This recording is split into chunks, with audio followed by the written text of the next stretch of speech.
서로부터 독립하고 새로운 가정을 건설해야 하는 부부들이 살아내야 하는 원가족과의 관계에서 일어나는 수많은 갈등에 관한 해답을 찾을 수가 없었습니다.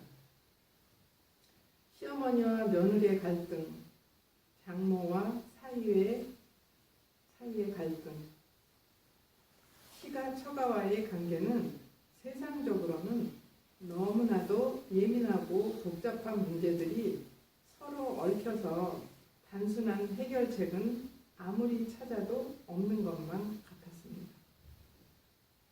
분별이나 판단의 마음으로는 풀어낼 수 없다고 생각하게 되었고 먼저 마음을 넓히고 싶었습니다.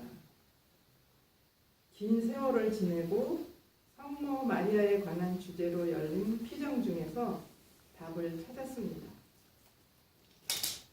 하느님께서는 세상의 모든 사람을 구원하시기 위해 예수님을 이 세상에 보내셨습니다. 그런데 하늘에서 날개를 달고 내려오신 것이 아니라 성모님을 통해서 세상에 태어나셨습니다. 성모 마리아께서 세상에서 하신 가장 귀한 일은 바로 예수님을 세상에 낳아주신 일이었습니다. 우리 모두가 성모 마리아가 되어서 모든 사람에게 예수를 낳아주시기를 주님께서는 원하고 계셨습니다. 시어머니의 성모님이 되는 것, 원가족들의 성모님이 되어 모든 가족들에게 예수를 낳아주어야 되겠다고 생각했습니다. 세상에는 답이 없었습니다. 사랑하고 싶을 때는 사랑하고 사랑하기 싫을 때에는 하지 않아도 되는 것이 아니었습니다. 비로소 시어머니로 바라보지 않게 되었고 하느님께서 나에게 보내주신 내가 사랑해야 할 자매로 바라보면서 실타래가 풀리기 시작을 했습니다. 원가족과의 거리 두기에 관한 5가지 요점을 말씀드리겠습니다. 첫째, 역할을 넘겨라. 사람은 나이가 들고 세월이 지나면 아들로서 살다가 남편으로 살아야 하고 부모로 살게 됩니다. 딸로서 살다가 아내로 살아야 하고 부모로 살아가게 됩니다. 아버지, 어머니, 아들이 함께 살아가던 가정에 아내, 며느리라는 2개의 이름을 가진 새로운 사람이 들어왔습니다. 새로 들어온 며느리의 존재를 원가족들은 인정해야 하고 함께 사는 훈련을 해야 하는데 그동안 해오던 대로 그대로 하면 며느리는 있어도 그만, 없어도 그만인 존재가 되어버립니다. 집안일만 하는 도움이나 가전제품이 되어버리는 것입니다. 아들이 예전처럼 관심과 걱정을 그대로 계속하면 시어머니에게 며느리는 없어도 되는 존재가 되어버립니다. 겨우 찾아내는 역할로 집안일만 하게 됩니다. 아들이 어머니에게 해오던 관심과 걱정을 아내에게 넘겨주고 어머니에게 며느리라는 존재가 새롭게 생겼다는 것을 깨닫도록 도와드려야 한다는 것입니다. 둘째, 흘러넘치는 사랑을 하라. 남편은 아내에게 시부모에게 효도하라고 주문을 하지만 아내에게는 결코 쉽지 않은 일입니다.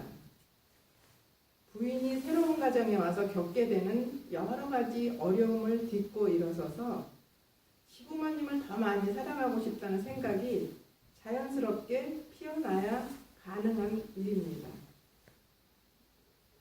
부인에게 그런 생각이 피어나면 모든 어려움이 해결될 것 같지만 남편들은 부인의 마음이 변하기만 바라뿐 어떻게 부인의 마음을 바꿀 수 있는지 알지 못합니다.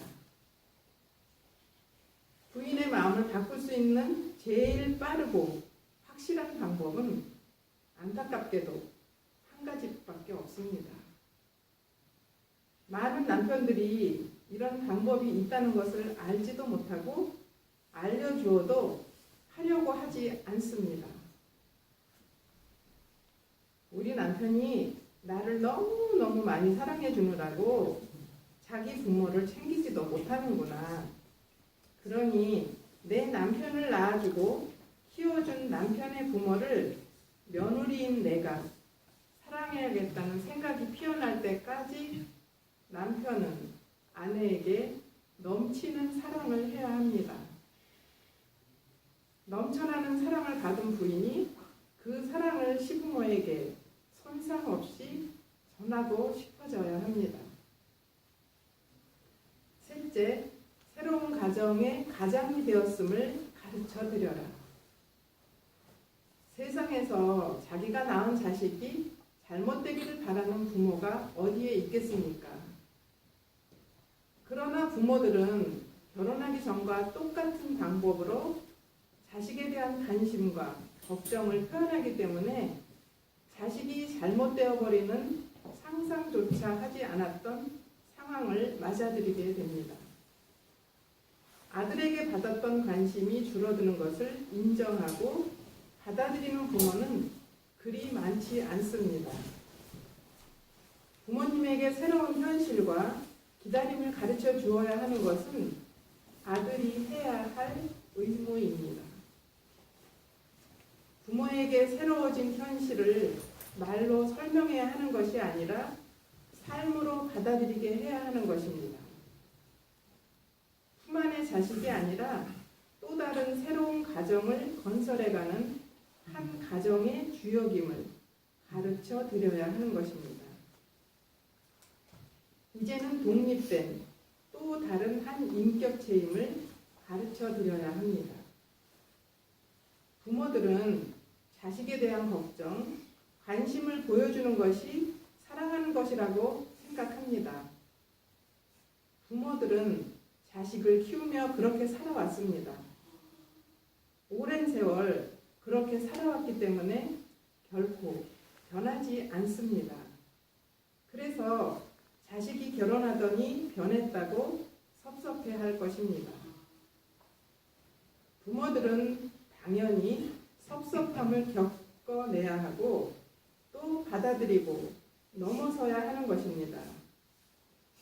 부모님을 고쳐드릴 수는 없지만 새로운 사실을 가르쳐드리는 것은 아들의 일입니다. 아들이 효자로서 인정받으면서 동시에 부모님들께 며느리랑 함께 살아가는 법을 가르쳐드리기는 어렵습니다. 부모님들께서 새로운 가족, 며느리를 받아들이는 것을 배울 때까지 고통스러운 시기를 부모도 아들도 견디어 내어야 합니다. 넷째, 행복하게 잘 사는 모습을 보여드려라. 부모님들이 며느리를 한 가족으로 인정하고 받아들이기 위해서는 긴 시간이 필요합니다.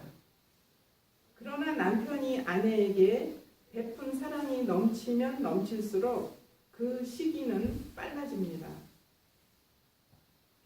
부인에게 대한 남편 사랑이 넘쳐날 때 넘치는 사랑을 받은 부인은 그 사랑을 더 많이 키워서 시부모님을 사랑하게 됩니다.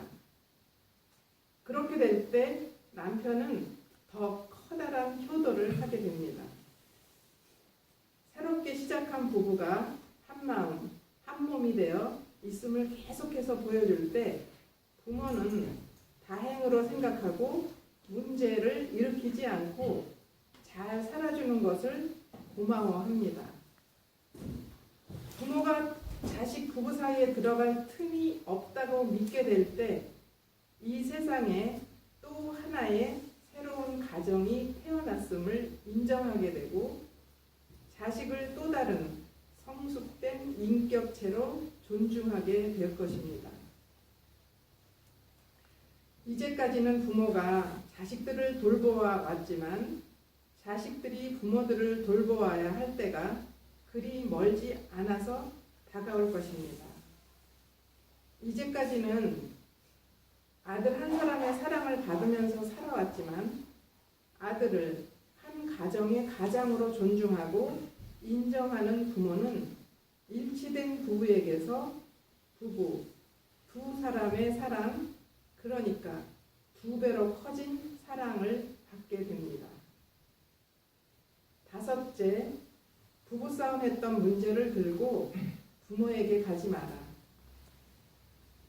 부부 사이의 다툼이 심해졌을 때 가정의 어려움을 부모들에게 들고 가는 것은 문제를 더 키우게 됩니다. 새로운 가정을 갖게 되었으면 부모들에게 의지해서는 안 됩니다. 의지하는 만큼 간섭을 받게 되고 부부 사이는 더 벌어집니다. 간섭하는 원가족과 대들고 싸우라는 것이 아닙니다. 오히려 당당하게 잘 사는 모습을 보여주라는 것입니다. 부부가 싸우면 부부 사이에 현존하시던 예수님은 외출해 버리십니다. 예수님께서는 다투는 관계 안에는 존재하지 않으십니다. 당연히 예수님 부재시에는 사랑도 없습니다. 다시 관계를 회복하고 싶으면 다시 외출하신 예수님을 모셔와야 합니다. 두 사람이나 세 사람이라도 내 이름으로 모인 곳에는 나도 함께 있기 때문이다. 마태복음 18장 20절이죠. 방법은 간단합니다. 하느님은 사랑이십니다. 그러니 내가 먼저 사랑을 실천하기 시작해야 합니다. 누구든지 한 사람이라도 먼저 구체적인 사랑을 실천하기 시작하면 외출하셨던 예수님은 되돌아오십니다. 사랑이 넘쳐나는 곳엔 예수님께서 함께 하십니다. 예수님 부재로 인해 커져버린 문제는 한 사람이라도 먼저 사랑을 실천할 때 문제가 해결되기 시작합니다. 시어머니는 며느리를 야단치고 며느리는 시어머니에게 대들고 큰 싸움이 일어났을 때 아들은 고부간의 다툼에서 누가 옳은지 재판을 할 수도 없고 그 어느 쪽에 역성도 들 수가 없습니다. 고부간의 갈등을 겪는 수많은 가정에서 남편들은 어떻게 행동해야 하는지를 모릅니다. 고부간의 갈등이 심한 가정도 바로 예수님 부재 가정입니다. 예수님 부재는 사랑의 현존만이 해결 방법입니다. 바로 남편이 먼저 사랑이 될 때 실마리가 풀려나갑니다.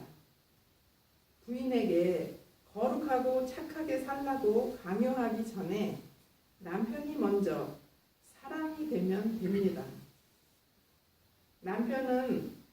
사랑은 부인을 감동하게 하고 부인을 회개하게 만들고 부인을 사랑 실천의 전문가가 되도록 해줍니다. 남편과 아내는 결혼하기 전에 각자 완전히 다른 가정에서 살아왔습니다. 그러니 상대방의 가정에 대해서도 시각과 마음을 넓히려는 노력이 필요합니다. 오랜 세월 쌓아온 경험도 없이 시작해야 하지만 부모님들에게 새내기 가정으로 시작하지만 성숙되고 행복한 성가정을 만들기 위해 열심히 노력하는 모습을 보여주어야 합니다. 물론 장모와 사이사이에 살고 있는 딸이 살아가야 하는 방법도 똑같습니다. 네, 저희 부부가 살았던 신혼 때 얘기를 좀 하겠습니다. 제 아내가 소고기국을 이렇게 끓여서 내왔습니다. 상의에 차려진 국을 보신 우리 어머니께서 이걸 소고기라고 끓인 거니? 그래서 카타리나가 네라고 답하는 아내에게 어머니께서는 세상에 이렇게 하얀 소고기국이 어딨냐? 그런 말씀을 하시면서 아들이 저를 쳐다보셨습니다. 저도 생각 없이 이렇게 대답했습니다. 소고기국은 빨개야 되는데 국이 왜 이래? 그날부터 아내는 국도 하나 못 끓이는 여자가 되어버렸습니다. 제 고향인 대구에서는 소고기국을 빨갛게 끓여서 먹고 살았습니다. 그런데 경기도 출신인 아내는 무와 소고기만 넣고 하얗게 끓인답니다. 그래서 아내는 어머님에게서 국을 빨갛게 끓이는 방법을 배워야만 했습니다. 그 뒤로 어머니께서는 네 애미는 살림을 잘 못하는 여자다 라고 자주 말씀을 하셨고 저는 그 말씀을 믿었습니다. 그렇지만 난 살림 잘 못하는 여자라도 좋아요 라고 어머니께 말씀을 드리곤 했습니다. 몇 달이 지난 뒤에 우리 회사 직원들이 우리 집에 놀러를 왔습니다. 직원들은 사모님 음식 솜씨가 장난이 아니라고 이구동성으로 말했습니다. 저는 이상하다 싶었지만 직원들이 그냥 인사치레로 그렇게 말했을 것이다 라고 생각을 했습니다. 그렇게 시작된 아내의 시집살이를 보면서 세상의 모든 사람들은 워낙 그렇게 그런 식으로 살아가는 것이라고 단순하게 생각을 했습니다. 호강하고 싶었으면 시집 오지 말았어야지 라고 당당하게 생각을 하곤 했습니다. 연애할 때는 정말 지긋한 웃음으로 저를 편하게 해주던 아내의 얼굴이 자주 어두워지기 시작했습니다. 그럴 때마다 화가 났고 저는 참아야만 했습니다. 어쩌다가 아내가 어머님에 관한 이야기를 꺼내라고 하면 저는 벼락같이 화를 냈습니다. 우리 엄마가 얼마나 힘들며 고생하고 살아왔는지 자세히 설명을 해주고 그렇게 얘기를 해줘도 아내는 자기가 지금 겪고 있는 고통이 훨씬 더 크다고 얘기를 했습니다. 저는 더 크게 화를 내곤 했습니다. 살림도 제대로 못하는 주제, 국도 하나만 제대로 못 끓이는 주제라고 시작된 싸움은 하나뿐인 시어머니 비유도 못 맞히냐? 라고 닥달을 했고 주눅이 든 아내는 아무 말도 하지 못했습니다.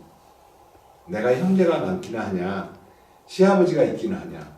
층층시야 시누이들이 많아서 시집살이 하는 여자들이 이 세상에 얼마나 많은지 아냐?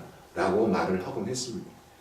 그랬더니 시아버지라도 있었으면 좋겠다고 시동생이라도 있었으면 좋겠다고 이렇게 얘기를 했습니다.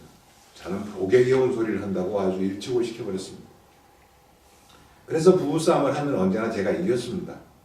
조목조목 따지고 들면 아내는 가만히 앉아서 철저하게 당했습니다. 의기양양해진 저는 제발 생각 좀 하고 살아라 라고 마지막 당부를 끝으로 싸움을 끝내곤 했습니다. 제 머릿속에 그려진 아내는 좀 착하기는 하지만 멍청하고 세상을 살아가는 능력이 많이 떨어지는 여자다라고 생각했습니다. 그런 생각이 들 때마다 여자는 여우 같아야 한다. 곰 같은 여자는 남편에게 사랑받지 못한다라고 말씀하시는 어머님의 말씀이 마치도 진리인 것처럼 믿었습니다. 그렇게 10년이 흘렀습니다. 입사한 지 불과 몇 년 만에 승승장구 승진의 승리를 거듭했지만 그 회사가 문을 닫는 바람에 저는 하루아침에 실직자가 되었습니다. 1년 넘게 월급을 가져다 주지 못하면서 제 어깨에 들어있던 힘이 조금씩 빠져나가기 시작했습니다. 잘 나가던 아들에게 어려움이 다가오자 내조를 제대로 하지 못한 며느리 때문이다라고 어머니께서는 저에게 위로를 보내주셨습니다. 그러나 어려움은 해결되지 않았고 경제적으로는 점점 더 궁핍해져 갔습니다. 그때부터 아들도 세상살이를 잘 적응하지 못하는 무능한 아들이 되어버렸습니다. 그때마다 아내의 내조를 강조하시는 어머니의 말씀이 듣기가 싫었습니다. 결국 어머니에게도 화를 내는 아들을 보면서 어머니의 실망은 점점 더 심해지셨습니다. 내가 실직자가 되고 경제적인 능력이 부족하게 된 것은 순전히 내 부족함 때문인데 그런 어려움에 아내가 일조를 했다는 어머니의 생각은 옳지 않다라는 생각이 들기 시작했습니다. 어머님 쪽으로 완전히 기울어 있던 생각이 그때부터 조금씩 변하기 시작했습니다. 이건 아닌 것 같다라는 생각을 자주 떠올렸습니다. 소고기국은 빨개야 한다는 어머니의 생각을 그 어느 누구도 틀린 생각이라고 말할 수는 없다고 믿었습니다. 마찬가지로 소고기국을 하얗게 끓이는 것이 옳다는 아내의 생각도 결코 틀렸다고 할 수는 없는 것이었습니다. 그때부터 아내의 생각은 아내의 입장에서, 어머니의 생각은 어머니의 입장에서 생각하는 훈련을 시작했습니다. 가끔 끓여내오는 하얀 소고기국도 나름 맛이 있다는 생각이 들기 시작했습니다. 저는 그때부터 줄서기를 시작했습니다. 어떤 날은 어머니 뒤에 줄을 서고 어떤 날은 아내 뒤에 줄을 서게 되었습니다. 평생 아들 하나를 바라보고 살아오신 어머님의 일생을 되돌려 생각해보면 어머니의 입장에서는 하나도 틀리지 않았습니다. 세상에서 하나뿐인 아들이 세상살이에서 뒤처진다고 생각하신 어머니는 얼마나 속이 상했을 것이며 당연히 아들을 빼앗아간 며느리가 원망스러울 것은 당연했습니다. 반면에 아내는 돈이 없어서 가뜩이나 힘이 드는데 매사에 부족하다고 하시는 시어머니가 좋게 보일 수는 없었을 것입니다. 모든 게 다 결혼해버린 내 탓이고 고부간의 어느 쪽 편도 들 수 없는 제 고통이 세상에서 더 크고 제일 큰 고통처럼 여겨졌습니다. 이 고통이 내 것이면 내가 지고 가야 하는 내 십자가다라는 생각을 하게 되었습니다. 결혼한 지 몇 년 되지 않았은 어느 비오는 주일날 식구들이 함께 주일날 미사 참여를 위해 성당을 가는데 작은 우산을 받쳐든 저를 우리 어머니가 제 팔짱을 꼭 끼고 함께 걷고 있었고 제 아내는 몇 발치 뒤에서 혼자 우산을 들고 따라오고 있었습니다. 뒤따라오는 아내에게 미안하고 신경이 쓰여서 저는 어머니가 좀 더 거리를 두고 싶었지만 우리 어머니는 그럴수록 바싹 더 제 옆으로 오시곤 했습니다. 덕분에 저는 한쪽 어깨가 비에 다 젖어야 했습니다. 저희 어머니께서는 제가 유치원에 다닐 때부터 저를 혼자 키우셨고 그래서 저는 어머니께 어떤 때는 남편 대형이었고 일생을 저에게 의지하며 살아오셨기에 제가 결혼을 하자 며느리에게 아들을 빼앗겼다고 억울해 하시면서 신세한탄을 하시곤 하셨습니다. 덕분에 모진 시집살이는 아내에게 하루도 건너뛰는 날이 없었습니다. 고부간의 갈등에서 저는 줄타기를 해야 했고 점점 힘이 들었습니다. 그리고 결혼한 것이 후회스럽기까지 했습니다. 그래서 유일한 해결책으로 아내 몰래 어머니께 용돈을 드리기 시작했습니다. 용돈을 드리는 걸로 아들이 아직도 어머니의 자식임을 증명하곤 했지만 그 용돈의 액수는 매번 더 커가야만 했습니다. 그러던 어느 날 어머님은 며느리에게 내 아들이 나를 얼마나 사랑하는지 아느냐라고 며느리 몰래 받으신 용돈을 자랑을 하셔버렸습니다. 그 일로 저는 아내를 볼 면목이 없어져 버렸습니다. 안방에 가면 어머니의 말씀이 이해되었지만 건너면 아내의 말이 맞았고 애처롭기만 했습니다. 자식으로도 불효자가 되어갔고 남편으로도 무능한 가장이 되어갔습니다. 스스로에게 화가 나서 점점 더 만만한 아내에게 어머니 한 분도 제대로 봉양하지 못해서 아들을 불효자로 만들었다고 화를 내곤 했고 때문에 우리 부부 사이도 점점 더 멀어지곤 했습니다. 그러던 어느 날 저도 한피정 중에 성모 마리아에 관해서 배우게 됐고 내가 비록 아들이지만 내 어머니의 성모님이 되어야 한다는 것을 배우게 되었습니다. 내 어머니의 마리아가 된다는 것은 어머니의 마음속에 예수님을 낳아드려야 한다는 것이었습니다. 성모님의 역할은 세상에 예수를 낳아주신 것이었기 때문이었습니다. 큰 깨달음이었습니다. 어머니께 인간적인 애정을 베푸는 것은 결국 내가 내 마음 편하고 싶어서 그냥 잘 해드리고 싶었던 것이고 참된 사랑이 아니었다는 것도 회개하게 되었습니다.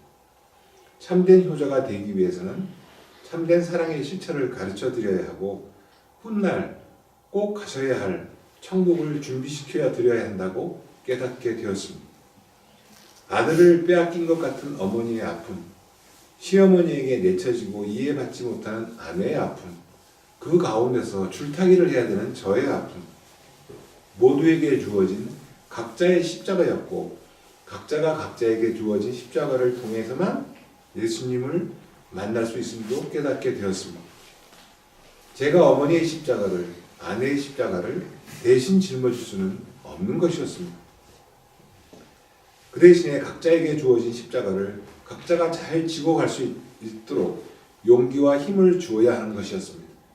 제일 올바른 태도는 내가 먼저 내 십자가를 굳건히 잘 지고 가는 모습을 당당하게 보여주는 것이었습니다. 그때부터 용돈을 청하는 어머니께 단호하게 며느리에게 타쓰시라고 말씀을 드렸고 한동안 용돈이 조달되지 않자 어머님은 결국 며느리에게 손을 내밀게 되었습니다. 뿐만 아니라 아들로서 어머니께 해드려야 하는 애정어린 역할을 모두 아내에게 맡겨버렸습니다. 고부간에 일어나는 또 다른 큰 갈등은 자녀 교육에 관한 의견 차이였습니다. 애비 없는 외아들을 누구보다도 번듯하게 키우고 싶어 하신 어머님은 제가 어린 시절에 저를 매주라고 소리 지르고 다그치면서 저를 교육하셨습니다. 그러나 아내는 아이들을 언제나 타이르고 이해시키며 교육하고 있었습니다. 어느 날 어머니께서는 며느리의 자녀 교육 방법이 옳지 않다고 당신의 교육 방법을 고집하셨고 뜻대로 되지 않자 저에게 며느리를 고발하셨습니다. 저는 손자 손녀는 며느리의 자식이니 지혜미의 교육 방법을 존중해야 한다고 단호하게 말씀을 드렸고 저와 아내가 한마음 한뜻이 되어 있음을 분명하게 말씀을 드렸습니다. 많은 세월이 지나면서 아내는 그냥 집안 어른에 대한 예의가 아니라 시어머니께 진정한 참사랑을 실천하려고 노력했고 며느리의 사랑을 지속적으로 받으시면서 점점 어머님은 아내를 이해하기 시작하셨습니다. 어느 날 퇴근 후에 집에 돌아왔는데 아내의 표정이 무척 밝았습니다. 어머니께서 참외를 많이 좋아하셨기에 참외를 사다 드리면 옆에 앉은 며느리를 의식하지 않고 매번 혼자서 다 잡숫고 하셨기에 한 번도 한 조각의 참외도 얻어먹어보지 못한 아내에게 그날은 어머니께서 너도 먹어봐라 라고 한 조각 권하셨다는 겁니다. 그것은 엄청난 사건이었습니다. 며느리에 대한 사랑이 싹트고 있었다는 표현이었고 아내는 그 일을 제게 말하면서 양쪽 볼이 발그랗게 상기되어 있었습니다. 사랑은 모든 것을 이긴다는 구절이 번뜩 떠올랐습니다. 그리고 저는 정말 기뻤습니다. 드디어 우리 어머니께서 참된 사랑을 깨닫기 시작하셨기 때문이었습니다. 긴 세월 인간적인 죄송함을 사랑의 힘으로 견디어온 저에게도 큰 선물이었습니다. 먼 훗날 천국에 가실 수 있도록 이 지상에서의 삶을 더 잘 도와드려야 함을 다시금 다짐하게 되었습니다. 그러던 어느 날 또 한 사건이 일어났습니다. 언제나 자녀 교육에 대해 아내를 비판하시던 어머니께서 아내에게 너 자식들은 정말 잘 키웠다 라고 말씀하셨다는 겁니다. 그리고 매주 모임을 가면 집을 비운다고 걱정을 하셨는데 오늘은 수요일인데 너 모임 안 가냐? 라고 먼저 챙겨주셨다는 겁니다. 언제부턴가 우리가 함께 외출하면 아내와 어머님이 앞에서 나란히 걸으시고 저는 뒤에서 혼자 따라가면서 걷게 되었습니다. 저는 혼자 뒤따라가면서 내가 진정 효자가 되려면 내가 어머님을 사랑하는 기회를 아내에게서 뺏어오지 말아야 되겠다라고 중얼거리게 되었습니다. 결혼한 지 얼마 되지 않은 신혼부부가 싸움을 했습니다. 남편은 아무리 생각해도 부인이 너무 한다 싶었습니다. 우리 엄마는 우리 아버지에게 그렇게 안 하던데 싶었습니다. 그런데 아내는 왜 바가지를 긁을까 싶었습니다. 우리 아버지는 술을 많이 마시고 심하게 술 주정을 해도 엄마는 묵묵히 참아주던데 왜 아내는 조금도 참아주지 못하는 것일까 싶었습니다. 남자가 사회생활을 하려면 대인관계 때문에 술도 마시고 늦게 귀가할 때도 있다고 생각했습니다. 술에 취하면 술 주정도 할 수 있고 이성을 잃을 때도 있지 않나 싶었습니다. 아내는 이성을 잃고 스스로를 통제하지 못하는 남편을 이해할 수가 없었습니다. 아내는 언제나 반듯한 모습의 아빠를 보며 살아왔기에 남편이 잘못한다고 생각을 했습니다. 남편에게 조목조목 옳고 그름을 따지자 남편은 아내의 말이 옳기는 하지만 24시간 365일 한결같이 반듯하게만 살 수는 없지 않느냐고 이해해달라고 부탁을 하면서 앞으로는 그렇게 하지 않겠다고 약속을 했습니다. 그러나 남편은 똑같은 실수를 되풀이했습니다. 아내는 두려워졌고 남편이 결코 반듯하게 생활하지 못할 것 같다는 생각이 들었습니다. 계속 같이 살아가다가는 같이 살아가는 것은 불가능한 것 같다고 결론을 내리게 됩니다. 차라리 하루라도 빨리 이혼하고 각자 살고 싶은 대로 사는 것이 낫겠다 싶어서 갈라서자고 이야기를 했습니다. 남편은 아내와 헤어진다는 것이 두려웠고 해결 방법을 생각했지만 찾아낼 수가 없었습니다. 남편은 자기 엄마에게 그동안의 일을 털어놓으며 도움을 요청을 합니다. 엄마는 남자가 살다 보면 그럴 수도 있다는 생각이 들었습니다. 남편이 술주정을 했다는 이유로 감히 헤어지자고 이야기한다는 것은 며느리가 너무나 크게 잘못이라고 생각을 하고 며느리를 불러다 심하게 야단을 쳤습니다. 며느리는 이혼해야 하는 이유가 더 분명해졌다고 생각하게 되었고 마음을 굳히고 시댁과의 연락을 끊어버렸고 이혼만이 다음 순서라고 남편을 몰아붙였습니다. 일이 더 심각하게 커졌고 궁지에 몰린 남편이 여기저기 도움을 요청했습니다. 남편은 강제로 부인을 데리고 저희 부부를 찾아왔습니다. 두 사람의 생각이 너무나도 다르구나 싶었습니다. 남자와 여자가 어떻게 다른지도 모르고 있었습니다. 부부가 함께 살아가기 위해서 알아야 할 것들을 배우기 위해서는 많은 시간이 필요하다고 설명을 했습니다. 제일 급한 것은 아들이 고부간의 관계 속에서 어떻게 해야 하는지부터 가르쳐 주어야 했습니다. 그래서 들려주었던 상담 사례를 한 개 소개하겠습니다. 질문은 이런 내용입니다. 결혼한 지 몇 년 되지 않은 초보 부부였을 때 남편과 크게 다투게 되었고 결국 우리는 남남이 되어 살고 있습니다. 그렇지만 최근에 우리가 결혼에 대해서는 너무 많은 것을 공부하지 않고 했었다고 반성하고 있습니다. 남편과 다시 재결합하고 싶지만 친정 어머니께서 한사코 반대를 하십니다. 불효가 될 것 같아서 망설이고 있습니다. 어떻게 하면 좋을까요? 그래서 이런 답을 드렸습니다. 친정 어머니께서는 딸이 또다시 불행을 되풀이할 것 같아서 한사코 반대를 하시겠죠. 자식이 불 속으로 뛰어든다는 생각을 하면서 흔쾌히 칭찬하는 부모는 결코 없을 것입니다. 어머니께서 한사코 반대를 하시는 이유는 자식이 불행할 것이라고 믿고 있기 때문입니다. 그렇지만 남편과 남남이 되어 살고 있는 딸의 현재 삶을 과연 행복하다고 생각하고 계실까요? 흐르는 물이 바다로 가기 위해서는 시냇물이라는 이름을 버려야 한다고 배웠습니다. 시냇물로 안주해 있고 싶어서 흐르지 않는다면 결국 그 물은 썩어버리게 될 것입니다. 세상의 모든 것은 다 지나간다고 합니다. 기쁨도 슬픔도 상처도 행복조차도. 그렇지만 결코 변하지 않는 진리를 따라갈 때 나의 지나감은 바다에 도달할 것이라고 생각됩니다.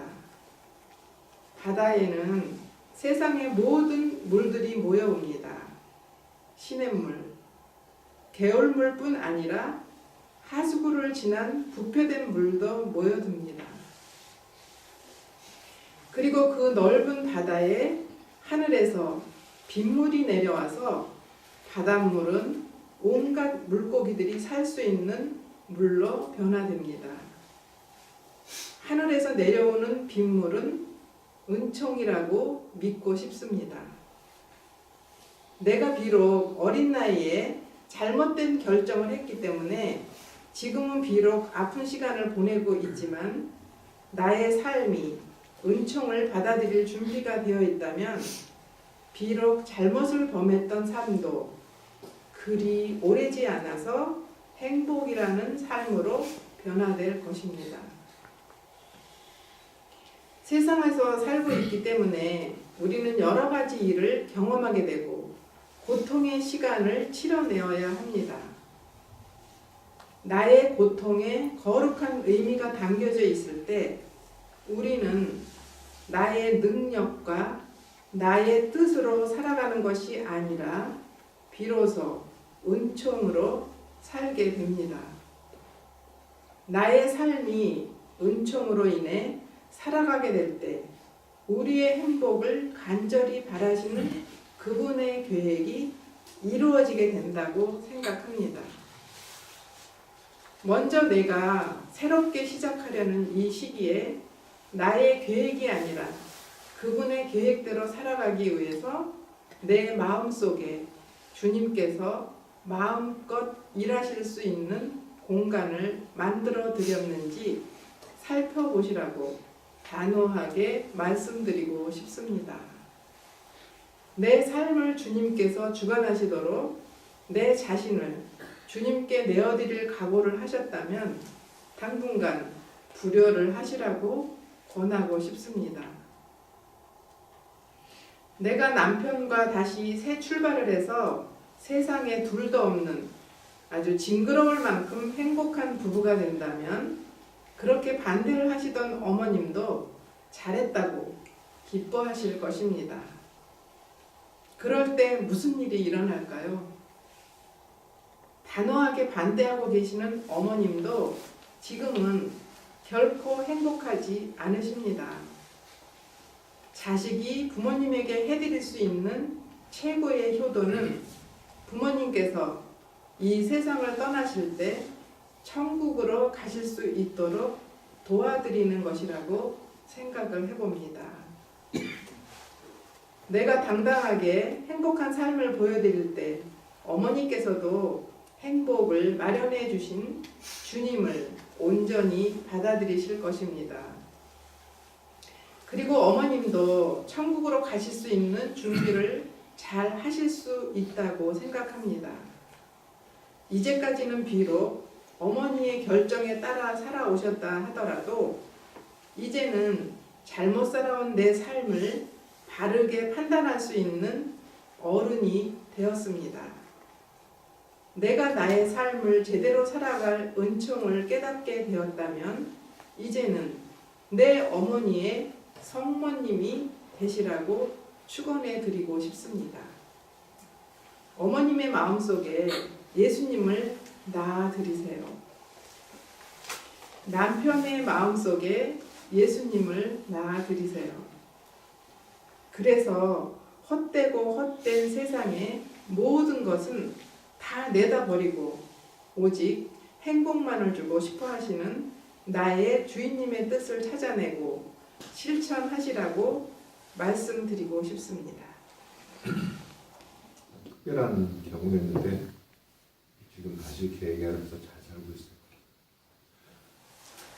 아내와 어머니 사이에 있는 아들은 어떻게 행동을 해야 되나?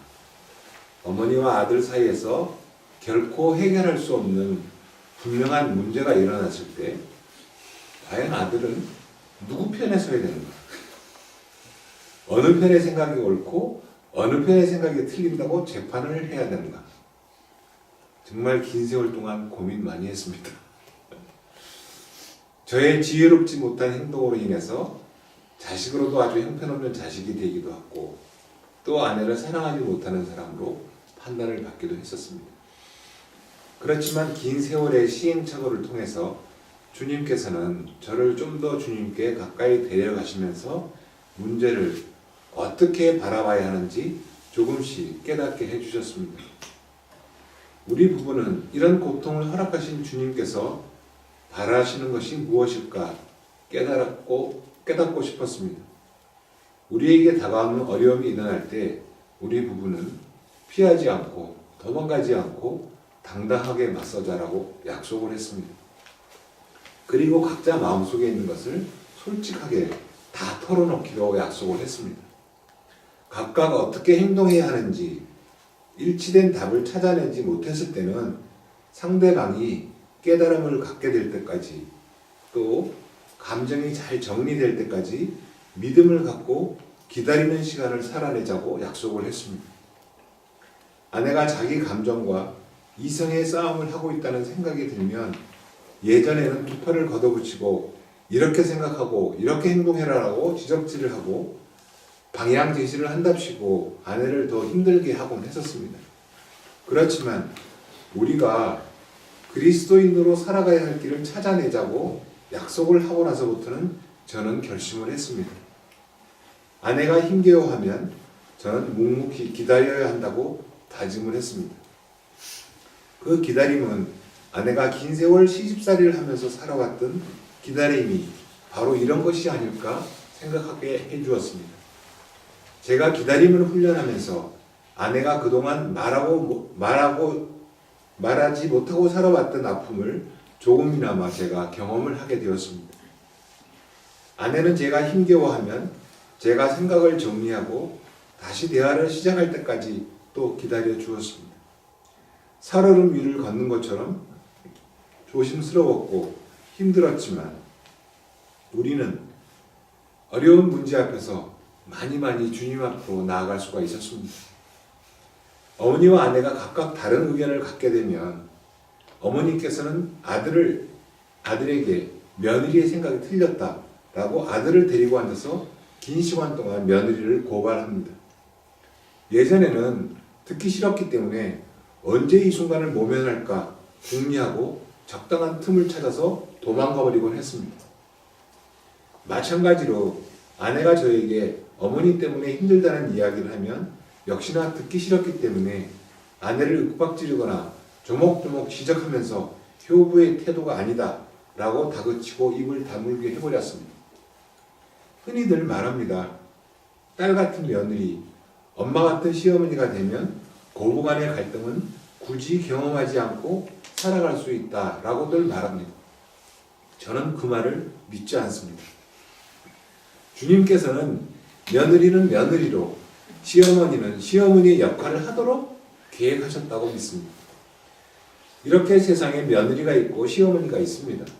워낙 그런 관계를 허락하신 주님의 계획을 인정하고 받아들이는 것부터 시작되어야 한다고 생각하고 있습니다. 이런 고부간의 관계를 허락하신 주님의 뜻은 며느리가 시어머니를 어머니가 아닌 주님의 한 자매로, 시어머니가 며느리를 딸이 아닌 주님의 한 자매로 바라보는 훈련을 하라고 계획하셨기 때문이었습니다. 주님의 한 자매로 바라본다는 것과 딸이나 어머니로 바라본다는 것은 완전히 다르다고 생각합니다.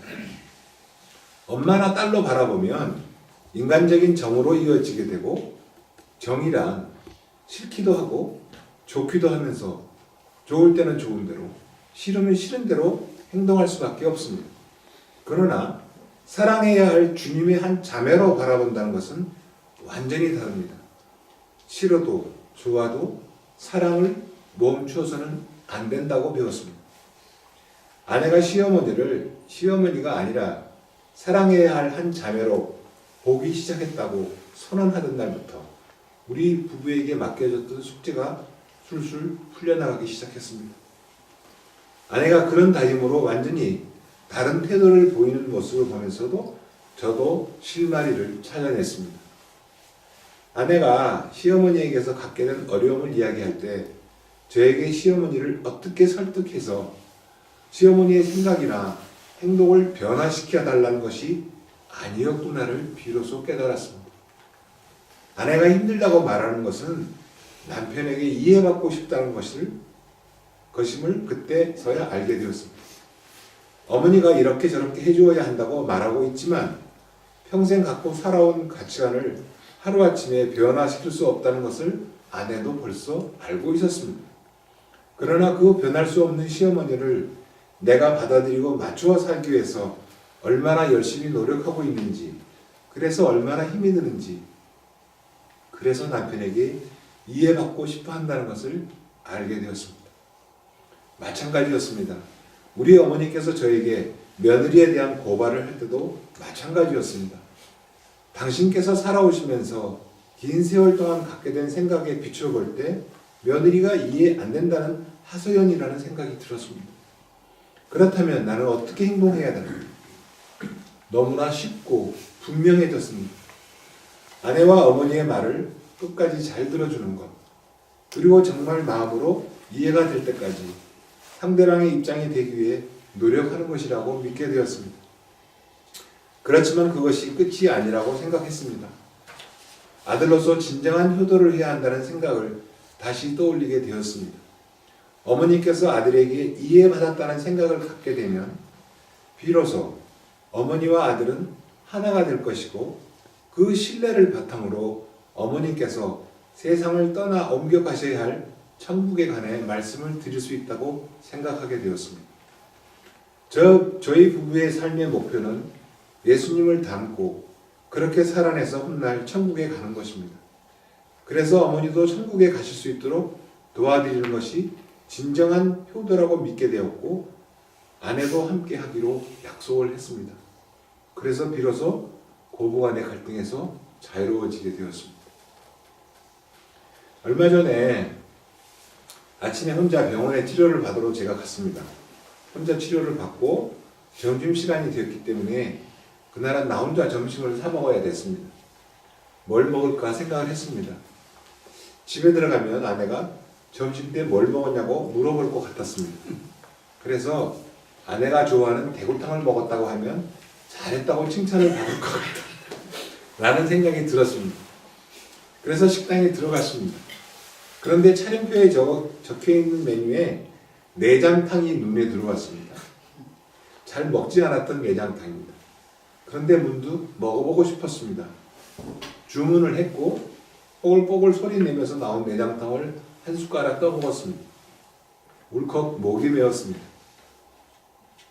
제가 한창 젊은 시절에 우리 어머니께서는 보험회사에 다니시면서 열심히 일을 하셨는데 어쩌다 소위 한 건 하면 저를 불러내서 내장탕을 사주셨습니다. 바쁜 사람에게 점심 먹자고 불러내는 어머니의 호출이 못마땅했었습니다. 이 집이 서울에서 제일 맛있는 내장탕 하는 집이다 라고 말씀하시면 서울에 팔고 있는 내장탕 다 드셔보셨냐고, 맛도 없는 거 사준다면서 불러낸다고 툴툴거렸던 일이 생각났기 때문이었습니다. 잠시 쉬었다가 열심히 다 먹었습니다. 점심을 먹었다는 생각에 포만감이 밀려왔습니다. 그런데 집으로 돌아가면서 점심때 먹은 내장탕 이야기를 아내한테 해야 되는 건지 하면 안 되는 건지 망설이게 되었습니다. 제가 어릴 적에는 무슨 일이 생기면 엄마 가슴에 얼굴을 묻고 울었습니다. 야단도 치는 엄마였지만 엄마 말고는 그 누구에게도 위로를 받을 수 없었습니다. 그랬던 제가 이제 할아버지가 되었습니다. 그래서인지 이제는 뭔가 위로를 받고 싶을 때